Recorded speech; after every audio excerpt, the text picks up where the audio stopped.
There is a truth most people avoid, a truth so uncomfortable that it threatens the illusions they build their lives upon. It's the truth that discipline is more powerful than talent, more consistent than motivation, and more decisive than luck or intelligence. Talent may open doors, but discipline keeps them open. Motivation may start the fire, but discipline keeps it burning long after the flame of inspiration has died. Intelligence may plan, but only discipline executes until the plan becomes reality. Most people spend their lives chasing feelings, waiting to feel ready, waiting to be inspired, waiting for that so-called perfect mood. They love to talk about motivation as though it's fuel. But motivation evaporates the moment things get inconvenient. One bad day, one setback, one difficult choice, and motivation vanishes. What remains in those moments is the only thing that ever mattered: discipline. Discipline doesn't depend on mood. It doesn't seek comfort. It doesn't quit when the path turns dark. It simply acts again and again until the mission is complete. If you study human behavior long enough, you'll notice a pattern. The strongest people, the leaders, the builders, the warriors, are not necessarily the smartest or most gifted. They're the ones who act with purpose, even when everything inside them screams to stop. That's what makes them dangerous. Because the greatest form of power is self-command. When you can govern yourself, no one else can govern you. Most people, by contrast, live as slaves to their emotions. If they're tired, they rest. If they're bored, they scroll. If they're afraid, they hide. They treat every emotion as an order instead of a suggestion. That's why so many remain powerless. Their feelings dictate their actions, and so they drift from day to day with no direction. They start diets they abandon within a week, join gyms they never attend, make resolutions that evaporate before sunrise. Their lives are ruled by impulses, not intentions. Discipline doesn't negotiate. It doesn't bow to emotions. It doesn't care whether you feel like it. Discipline acts because it is who you are, not because of how you feel. In that difference lies everything that separates the strong from the weak, the successful from the forgotten.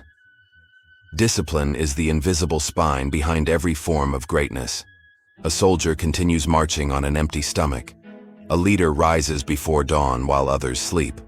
An entrepreneur keeps building while his peers waste hours drowning in distraction. People look at these individuals and assume they must be gifted or lucky. But what they mistake for talent is endurance.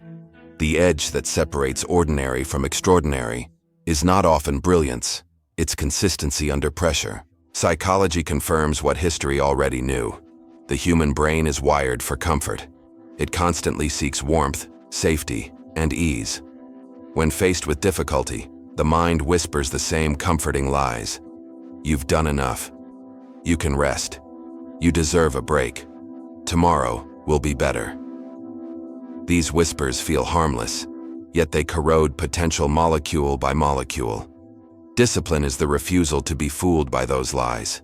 It's the conscious override of the brain's comfort circuits.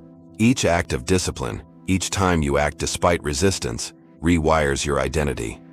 It's not just behavior modification, it's self-transformation. Over time, you begin to trust yourself in ways most people never do. You stop being a victim of emotion and become a master of decision. That's the essence of internal power. The undisciplined live at the mercy of their instincts. The disciplined command them. And that command changes everything. Because without discipline, your gifts rot. Talent without consistency is wasted potential. Inspiration without structure is chaos. Intelligence without follow-through is vanity.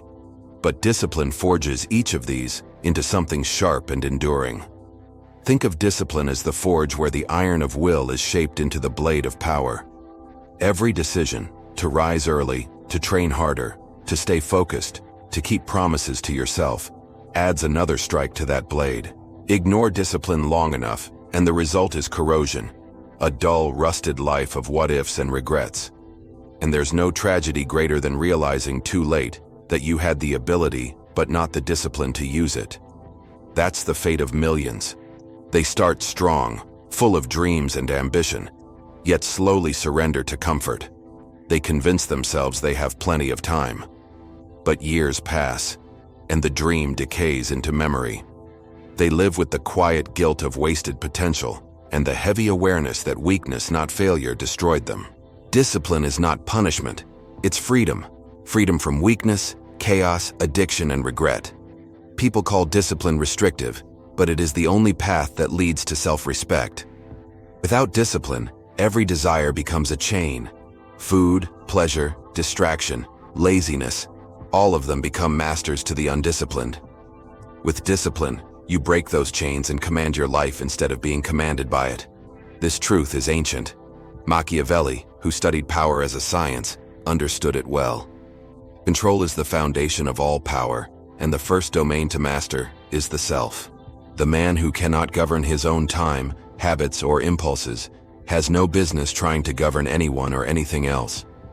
The one who loses to his own laziness will always lose to the world. When you live without discipline, your own mind turns into the enemy. It doesn't roar like a lion, it whispers like a friend. You've worked hard enough. One more episode, one more scroll, one more day off. Each indulgence seems harmless, yet it accumulates like a slow poison. Every time you give in, you reinforce weakness. Every time you resist, you reinforce strength. True discipline is born in those silent battles that no one else sees. The moment before dawn when your alarm rings and every muscle in your body begs for rest. Most people hit snooze. That's weakness winning. But when you rise despite the resistance, you win. That small act rewires you. Each time you conquer yourself, you strengthen your capacity to do it again. Discipline operates like a muscle. It grows every time you use it. Every act of control compounds, just as every concession decays you. Ignore discipline long enough, and the cost arrives later in the form of mediocrity and regret. The tragedy of the undisciplined is self-inflicted. No villain is required. We do it to ourselves. But the disciplined live a different story. Every act of follow-through sharpens their edge. Every fulfilled promise strengthens their identity. Even enemies begin to respect them. Because discipline commands respect, even from those who envy it. The disciplined person holds an advantage that no one can imitate. You can copy someone's strategy, mimic their words, even steal their ideas. But you cannot copy their endurance. And endurance is what ultimately decides who stands when everyone else has fallen away. Here is the subtle genius of discipline. It is not about fighting your feelings, but mastering them. Anger can become fuel. Fear can trigger preparation. Boredom can focus the mind. Discipline doesn't destroy emotion. It refines it into controlled energy. Most people are ruled by emotion. The disciplined use emotion as ammunition. And that difference turns amateurs into masters. The key is to build rules so clear they remove negotiation. When you decide once, say, I wake at 5 every day no matter what, you eliminate decision fatigue. There's no debate, no loophole, no bargaining with your mood. The rule is law. The mind might argue, but the decision has already been made. Remove the escape routes. Delete the distractions that steal your focus. Throw away the foods or habits that weaken you. Discipline thrives when you make the weak choice impossible. The fewer temptations within reach, the fewer battles you have to fight. Then track your progress. Record victories and failures honestly. No padding, no excuses. The ledger never lies. Each day becomes data. With every honest entry, you construct accountability. It's impossible to respect yourself when you lie to yourself. Discipline demands truth, even when the truth hurts. And thought must always extend beyond the present. Discipline requires vision. 5 years from now, who will you be? The one full of regret, or the one others call unstoppable? Every choice moves you closer to one of those people. Keep that image alive in your mind, especially when the fatigue sets in. When you live with discipline, people react in predictable stages. At first, they mock you. They call you rigid or obsessed. Then, as your consistency exposes their inconsistency, ridicule turns to envy. Eventually, they respect or fear you. Why? Because your existence invalidates their excuses. Your life becomes proof that what they said was impossible is, in fact, possible. At advanced levels, discipline becomes art. It's no longer about forcing effort. It's about removing friction. Elite performers don't rely on daily motivation. They build environments where success is the default outcome. They engineer habits, systems, and routines that make failure difficult. They live in structures carved by purpose. That's what the Spartan warrior, the medieval monk, and the modern CEO all share: identity built on discipline. The Spartan didn't ask whether he felt like fighting. He fought because that was who he was. Discipline wasn't an action. It was existence. When your behavior aligns with your identity, effort disappears. You no longer try to be disciplined, you are disciplined. That is ultimate power. Imagine living a life where you can trust yourself completely. No broken promises. No doubt about what you'll do next.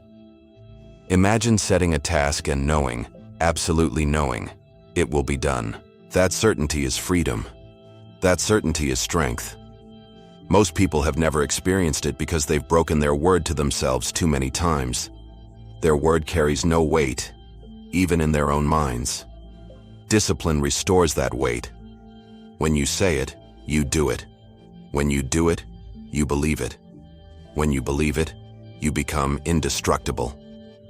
Discipline demands practice, training against weakness in small ways every day. Start cold. Begin tasks without warm-up or debate. Each time you act instantly, you teach your brain that hesitation is no longer tolerated. Seek discomfort intentionally. Fasting, cold showers, pushing past exhaustion. These aren't punishments, but drills. You're teaching your mind that pain is feedback, not a command. Build streaks and defend them. Mark every day you keep your promises. Guard your chain of consistency with fanaticism. Once the streak grows long enough, the pain of breaking it outweighs the discomfort of continuing. That's how you convert discipline from effort into instinct. Establish a zero-tolerance policy for excuses. The moment you catch one forming, "I'll do it later, I'm too tired, I deserve a break," neutralize it with action. Excuses rot potential faster than failure ever will. Do not rationalize weakness. Name it for what it is and crush it. Operate in silence. Don't announce your goals. Let results speak. Noise is for validation. Silence is for execution. The more you talk, the less you do. As you live this code, people will notice.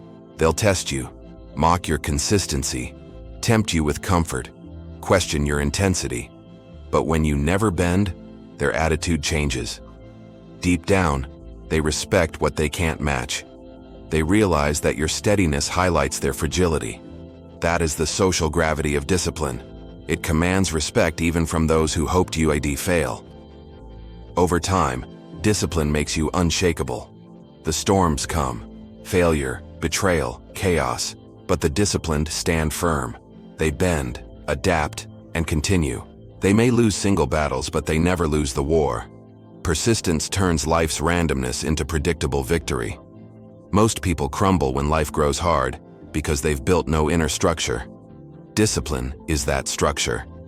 It's the spine that keeps you upright when circumstances collapse. The disciplined aren't immune to pain, they've simply trained to act despite it. In a world addicted to comfort, the disciplined appear almost supernatural. They're not, they're simply uncommon. Because in a weak world, strength looks like magic. The path of discipline is hard, but the alternative is worse. To live without discipline is to live as a passenger in your own life, pushed around by cravings, distractions, fears, and impulses. You think you're choosing your path, but you're being chosen for by algorithms, appetites, and laziness. That's not freedom. That's quiet slavery. Discipline breaks that. It hands you back control. Power, respect, and freedom belong not to the most talented or fortunate, but to the most disciplined. The ability to choose effort over ease, consistency over impulse, and purpose over distraction is what separates those who build empires from those who merely admire them. In practical terms, the disciplined live by a few principles. Their schedules are sacred. Their environment is clean and purposeful. Every distraction is treated as an enemy. Their phones, notifications, and pointless noise are silenced. Focus is protected like a fortress. When resistance appears, they use tools, micro-actions to overcome inertia, like the 2-minute rule. Commit to just 2 minutes of the task. Usually, momentum carries them through. When their mind offers excuses, they answer not with thought, but with action. Excuse equals execution. Each day ends with accountability. Did you keep your own word? Did you live according to your code? The ledger doesn't lie. Discipline thrives on honest reflection. Eventually, others begin to follow your lead. Not because you ask, but because consistency creates authority. People respect reliability more than charisma, follow steadiness more than spectacle. When you show up day after day, calm under pressure, relentless in pursuit, you become the rock everyone gravitates toward. The disciplined naturally rise to leadership because in a world of chaos, consistency is magnetic. Look through history, the generals who outlasted their enemies, the inventors who persevered through endless failures, the visionaries who turned small ideas into dynasties. Their power wasn't always brilliance, it was endurance through discipline. Discipline isn't chains, it's the skeleton of freedom. It removes the chaos that prevents creativity, growth, and dominance. Without it, every dream collapses under the weight of inconsistency. If you doubt this, test it right now. Think of one thing you've delayed, something you keep postponing with excuses. Do it, not later, now. Feel the resistance and crush it. That's how discipline is trained, not by philosophy, but by action. Motivation whispers, discipline commands. Those who chase motivation remain followers of fleeting emotion. Those who build discipline become masters of destiny. Every day we choose whether to build ourselves or betray ourselves. Every small action is a vote for weakness or for strength. Thousands of votes shape who we become. The disciplined accumulate strength. The undisciplined accumulate regret. Weakness always disguises itself as comfort. The mind tells you rest will make you happy. Indulgence will bring relief. But comfort without discipline leads to decay. Happiness without structure dissolves into emptiness. Only power can protect peace, and power demands discipline. That's why Machiavelli was right. A leader must be both fox and lion, cunning and strong. But without discipline, the lion is a slave to rage and the fox a coward of fear. Discipline is the leash that makes both work together. Discipline transforms potential into reliability. It converts chaos into order. It makes freedom possible, not as an abstract idea, but as a lived reality. Because when you rule yourself, the world begins to bend in your direction. Obstacles lose power, temptations lose weight, and distractions lose value. When discipline becomes identity, you transcend the ordinary boundaries of effort. You don't wonder if you will succeed. You assume it as inevitable because you know you will keep going until you do. You become predictable in execution, unpredictable in endurance. You become unstoppable. Even when life throws pain, betrayal, or loss your way, you remain solid. You bend but never break. You adapt but never retreat. That is the essence of true power. Composure rooted in control. Stop waiting to feel ready. Stop being controlled by moods, weakness, or hesitation. Write your personal code and obey it without compromise. When your body protests, when your feelings resist, remind yourself quietly but firmly, I am not average. I am dangerous. I am disciplined. Discipline is not about controlling the world. It's about controlling yourself. And once you can control yourself, the world begins to obey. The one who masters himself masters the world. And once you choose dangerous discipline, nothing, no fear, no man, no failure, will ever master you again.